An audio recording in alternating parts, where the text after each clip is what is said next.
This episode is brought to you by Tinder. Cuffing season is in full effect, which makes Tinder the place to be right now. There's a new wave of folks coming back to the app, ready to find love, fun, or just a new friend. And if you're worried about never meeting up with your matches IRL, don't be. 1.5 million Tinder users go on dates in person every week. Explore all of the possibilities for yourself. Tinder, it starts with a swipe. Download Tinder today. This episode is brought to you by Starry. When you drink Starry Lemon Lime Soda, every sip is a win. Perfect for game time or anytime. It's a crisp, refreshing lemon lime soda that's caffeine-free and bursting with flavor that makes you go, ah. Starry hits different. Find it in stores or online today.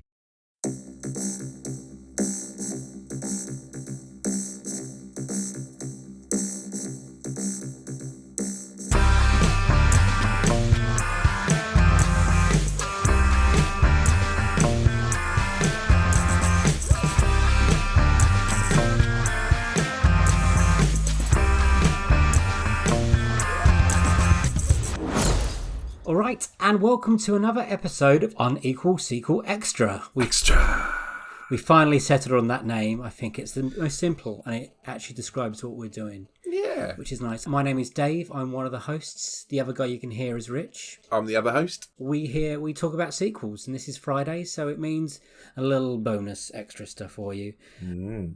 And on this Dave, week's... it's not Friday, it's Wednesday. Yeah, but I'm trying to pretend when they listen to it, it's going to be Friday. Because they listened to it in the past. Yeah, gotcha. In the future? In the future. Right. Of course. They can't listen to it in the past. We wouldn't have done it. Yeah, you're right. They're going to listen to that. Yeah, you're listening to this in the future. Future people.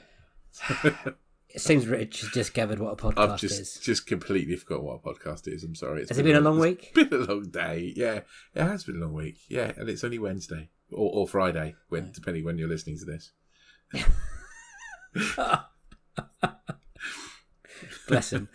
Okay, so on today's very special episode, we are going to do another review episode. And what are we reviewing, Rich? We are reviewing Black Widow. Yes, which is kind of a sequel, prequel, midquel, whatever. Yeah.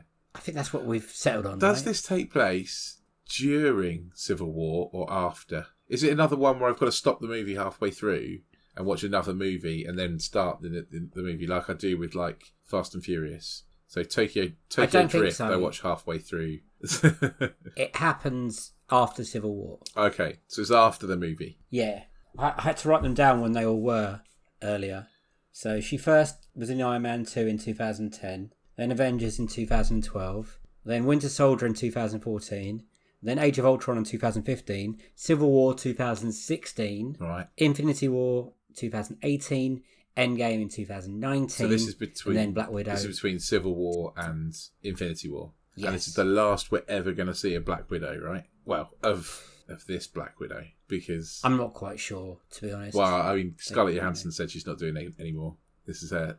Oh, well, that would definitely answer that question. This is the end of her bit in the MCU, basically. And is this a character you enjoy? Yeah, it's nice to have a woman who kicks ass. You know, I think that's a good. I like how she often convinces people that they've captured her and are torturing her, and actually she's getting all the information out of them.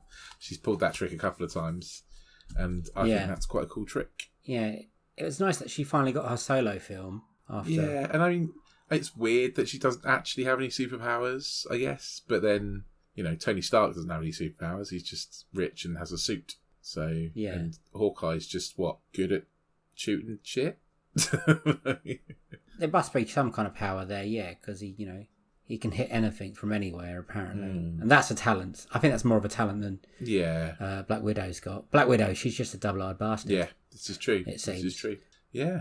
Where would you like to start, Rich? Ooh, should we start at the start? Should we start with the cast? Because the cast of this movie is really, really good. And really good. And Florence Pugh is outstanding. Her character is great. She's a star. She is great.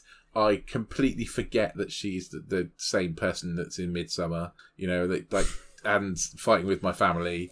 she is a brilliant actress, and I will watch her in anything. I've decided from now on. Rachel Weisz is awesome, and I've been in love with her since The Mummy, and will remain in love with her forever. Don't tell my wife, but she is outstanding in this film. And David Harbour is just brilliant. And it's really... Is it Barber or Harbour? Oh, it's Harbour, sorry, isn't it? David Harbour, sorry. And it's really nice to see someone with a dad bod in an Avengers movie. So I love it. Yeah, it's good. I always enjoy his performances. He's so good. What about Scarlett Johansson's Do you know what? I think she's not as good as the others. I think she's... Yeah, her performance is a little phoned in, I think. This is a problem I have with the movie. Yeah. Is that we've waited since 2010 for a full movie, and then we finally get to a Black Widow movie, and everyone overshadows the actual Black Widow character. Yeah, absolutely. I almost didn't feel like she was the main character of the movie, to be honest. Yeah. Yeah, It's a shame. I mean, it is and it isn't, because, we know she's dead. For spoilers for those of you who haven't seen Endgame. But yeah, we know Black Widow has a limited lifespan. And so I guess they're kind of investing in characters that will be in it again, maybe? Well, they're clearly setting something up. We're not going to delve too much into, spoilers. Try not that spoilers of this movie. Don't mind spoiling older movies because, I'll try not to, but, it's hard not to spoil. You should have seen Endgame by now. Come on. That's... I think everyone has, haven't they? It's the second highest grossest movie ever. I don't think my wife has. She keeps going, oh, I've got to watch that. And I was like, yeah,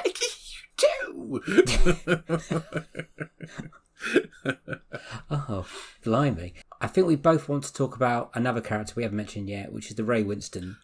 And I think we both agree we really like Ray Winston. We love Ray Winston. Great actor. I absolutely love Ray Winston. Neil by Mouth is amazing. Sexy Beast is brilliant. Ray Winston is brilliant. I even like the Sweeney. Ray Winston is really, really great. Ray Winston cannot do anything other than East London.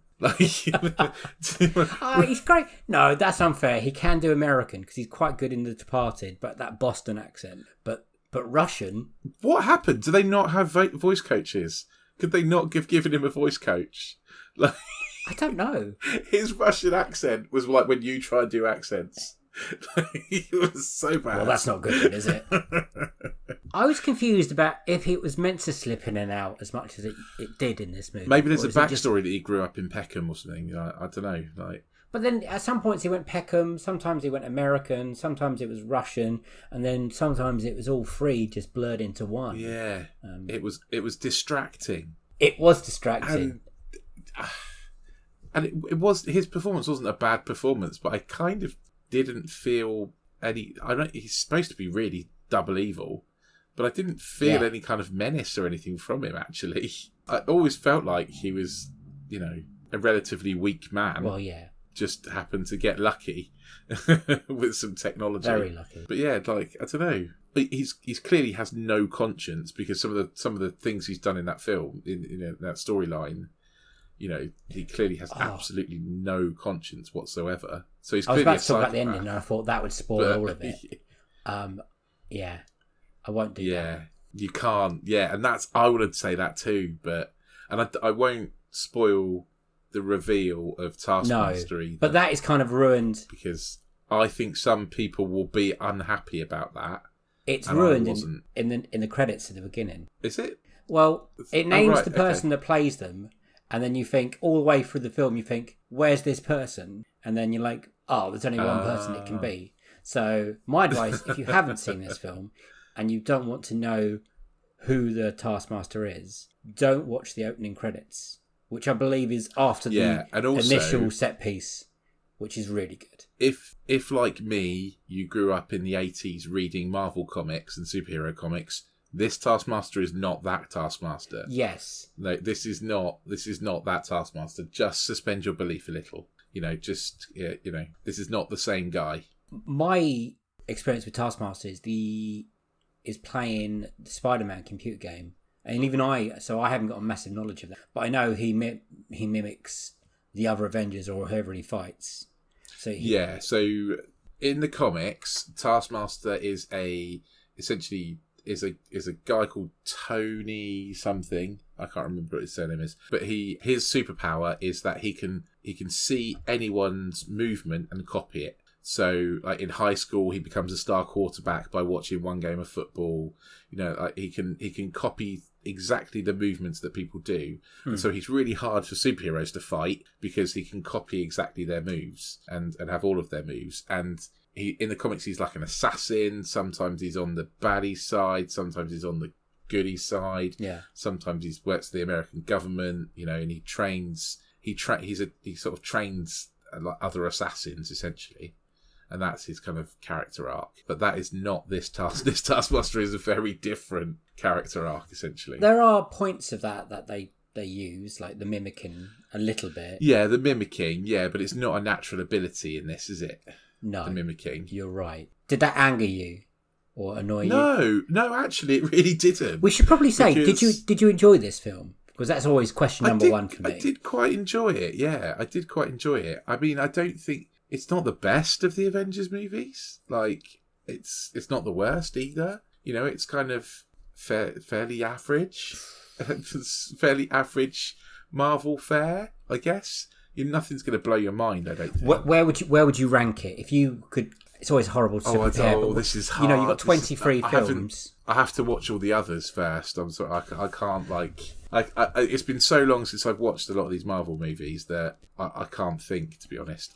Middle-ish, I would say. But the comedy is better than the rest. Okay, that's interesting. The funny bits are much better than the serious bits. Do you think that's down to the script or the actors saying them? No, I think it's just it's probably the script because it feels like quite a familiar story. You know, this kind of like Red Sonja, you know, what all those kind of like someone's taken by the Russians and turned into a super spy kind of story. It even feels James Bondy in a lot of places. You know, there's there's one bit where like she's watching James Bond on the TV, and I was like, oh yeah, they know this is like Bondish. There's even like a Q character sorting out gadgets and stuff for her. Yeah, you know, he didn't really work for me, that character. I was like, are we meant to know who he is or what he's meant to do? If he's meant to feel familiar, but yet he didn't, to me. Yeah. It's always odd when they drop these kind of characters we know, like, explaining or at least say his name when you walk in. I don't think you ever... Why? Look around. You can find cars like these on AutoTrader. Like that car riding your tail. Or if you're tailgating right now, all those cars doubling as kitchens and living rooms are on AutoTrader too. Are you working out and listening to this ad at the same time? Well, multitasking pro, cars like the ones in the gym parking lot are for sale on AutoTrader. New cars, used cars, electric cars, maybe even flying cars. Okay, no flying cars, but as soon as they get invented, they'll be on AutoTrader. Just you wait. AutoTrader. Got his name. What I did like is the kind of the callback to Budapest. Like, there's a bit in the Battle of New York where she says, oh, this reminds me of Budapest. And then Hawkeye's like, you and I remember Budapest very differently. Yeah, yeah, because that's where she's got the red on her ledger. That's the thing she's always trying to wipe out. And we finally get to see what happened in Budapest or Budapest, however you meant to say it. Did you think that was a good reveal like that? Because that's been building up for quite a while now in this series. It has been building up for a while. I think it was an all right reveal. It was the turning point for her character, wasn't it? What happened there? So yes, it was the point essentially when she decided to turn away from being evil and become a good person and become an Avenger, essentially, wasn't it? Yeah. You know, that's kind of so I think it's important, and I think it was a decent kind of job of it, really. So when she was a Black Widow, originally a Russian spy, she was under a different kind of mind control, wasn't it? The mind control that they're trying to stop now is different compared to what she was going through when she was... Yeah, so the mind control that they're under now is sort of chemically induced mind control, essentially. The mind control in this movie, it's a chemical induced mind control, and essentially it's not coercive control like the Black Widow that we think of, where they're essentially sort of brainwashed into doing stuff, but they still have free will. This is like literally could make you lift your hand. If they said lift your hand, you'd lift your hand. I really liked that. I thought that made it a little bit more sinister. Yeah, definitely. The first time we're introduced to that, you know, into that control is quite shocking. That's quite a shocking. I won't spoil it for anyone, but it's quite a shocking kind of scene thing that happens. I don't know. It just kind of all felt a little flat. Like I never felt like anyone was particularly in danger, even when they're dropping out of the sky. I didn't feel particularly like anyone was ever in any kind of danger. Yeah. I thought it was clever. I thought a lot of things in it were very clever. But I think I enjoyed it more than you. I'm definitely more pro than you are, it seems. No, I liked it. Don't get me wrong. I did like it. I'm just trying to... I feel very balanced on it. It's kind of I liked the comedy more than I liked... Yeah, the cast... really. I think the cast made it. I think David Harbour, like you said, Florence Pugh. I think all the chemistry between those four... Rachel Weisz, Scarlett Johansson really works. I have a problem with the bad guy. I have a problem with the main storyline. I wanted to go a little bit more personal with the Black Widow character. I wanted to see her do more, if that makes sense. It wasn't so much about her as it was about the other Black Widows, basically, about the system. I really wanted to see, her bring down that system more than they did. In the end, it was just I'm not going to say it was a big baddie. Yeah, It was just come on, we've waited so long. It was a big baddie, and the big baddie wasn't even that big or bad in the end. No. Do you know what I mean? It was like the Wizard of Oz. They pulled back the curtain, and it was just a bloke. Yeah, and the way it happens at the end, you're like, come on. Yeah. Come on. I'm finding it really difficult not to say what happens at the ending for some reason this time. Yeah, he's no Thanos. Let's put it that way. No, Thanos hasn't got that accent, to be honest.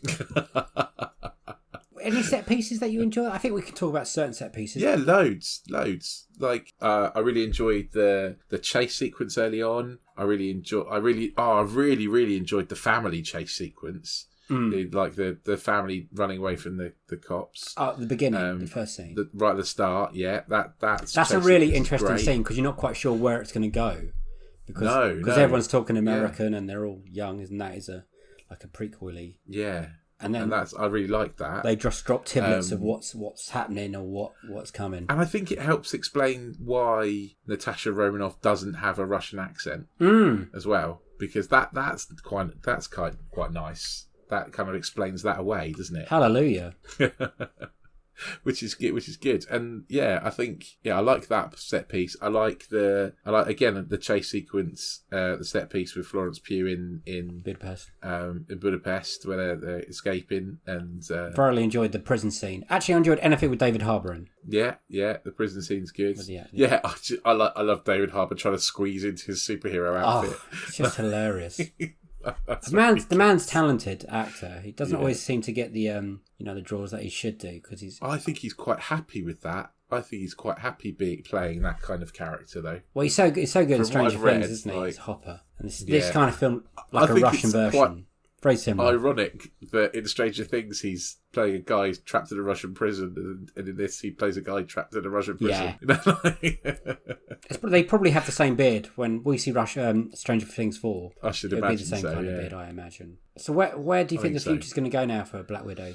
Now you said no Scarlett Johansson. Yeah, no spoilers. Yeah, no Scarlett Johansson, obviously. It clearly sits with Florence Pugh now, taking up the Black Widow mantle, I would say. Although possibly a slightly more morally ambiguous Black Widow than we're used to. Yeah. And certainly a funnier Black Widow. Florence Pugh's character in this is much funnier than Romanoff's, than Natasha is. And I think that we're gonna see a very different kind of, and obviously you've seen the post credits sequence, so we kind of know what the next step is, and I don't want to spoil that for anyone. But there is a credit. It very much spells out what the next thing is.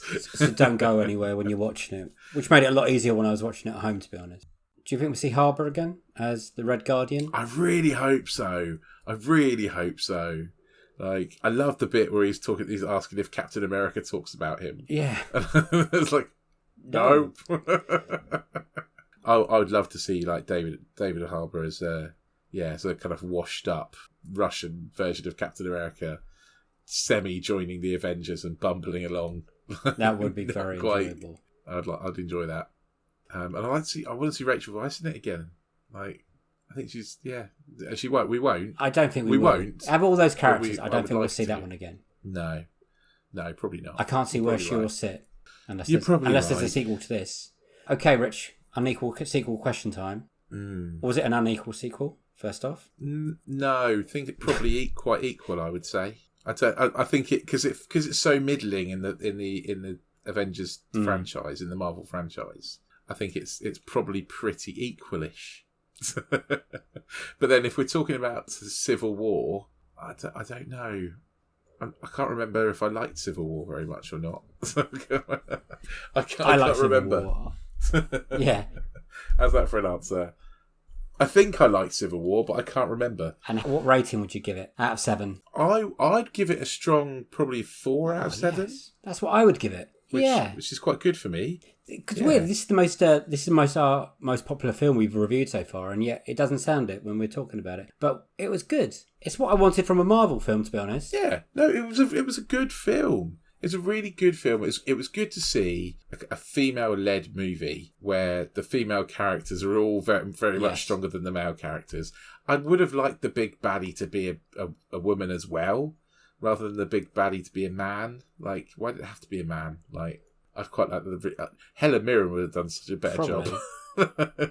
no offense to Ray Winstone at all, because Helen Mirren can do Russian accents. But Helen Mirren as the big bad, yeah, absolutely. Yeah, I would have liked. No, I liked it. I really liked it, and I think it played really well. And I was watching it again today actually, because that's the a plus point when you buy it on Disney Plus. And I thought, no, I'm really enjoying this, and I would give it 4 stars out of 7 as well.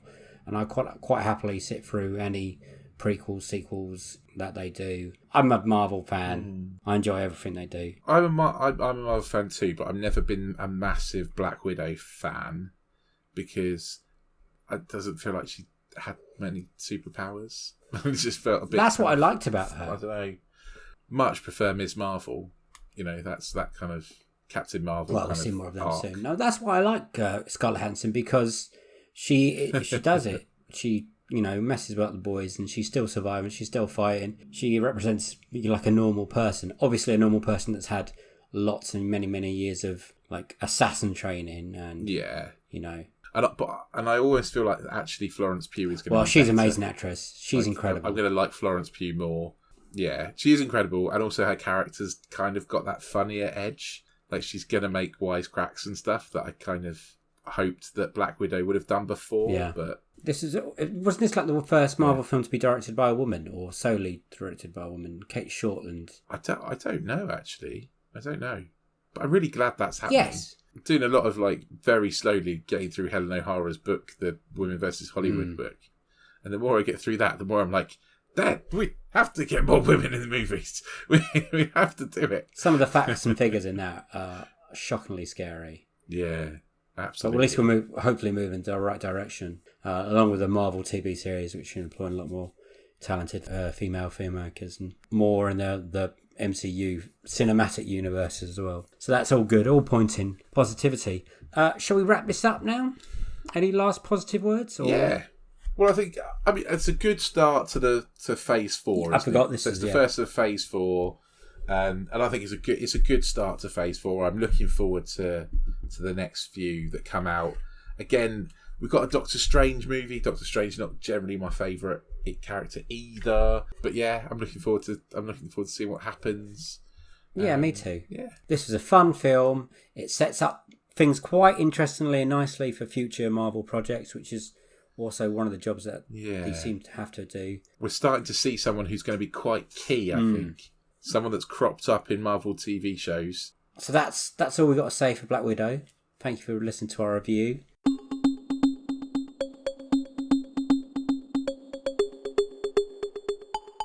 This was Unequal Sequel Extra. You can find our normal episodes online. We're at all the popular podcasting platforms like Apple, Google, Spotify, Acast. Absolutely. Everywhere. Find us on Twitter. You can find us on Instagram. Yep. You can send us a cheeky little email if you like. If you completely disagree with our opinions, that's fine. They're only opinions. They don't, we don't claim to be any sort of experts. Yes, absolutely we just talk about what we think. But yeah, send us some, and drop us an email. Let us know. Tell us we're talking nonsense. And also, coming up very soon, in a few weeks' time, get yourself a Pod Bible magazine as well. You'll be able to see our beautiful faces. Well, some of our beautiful faces. Half of our beautiful faces. You'll be able to see some that's exciting. So make sure you pick that up. And listen to our other episodes, the extras and the full episodes. They're all online. So, depending on when you listen to this, there'll be many. They're going to listen to it in the future, we've decided. Yes, the future. We've worked that out. Enjoy the future, people. See you next time. Bye. Bye.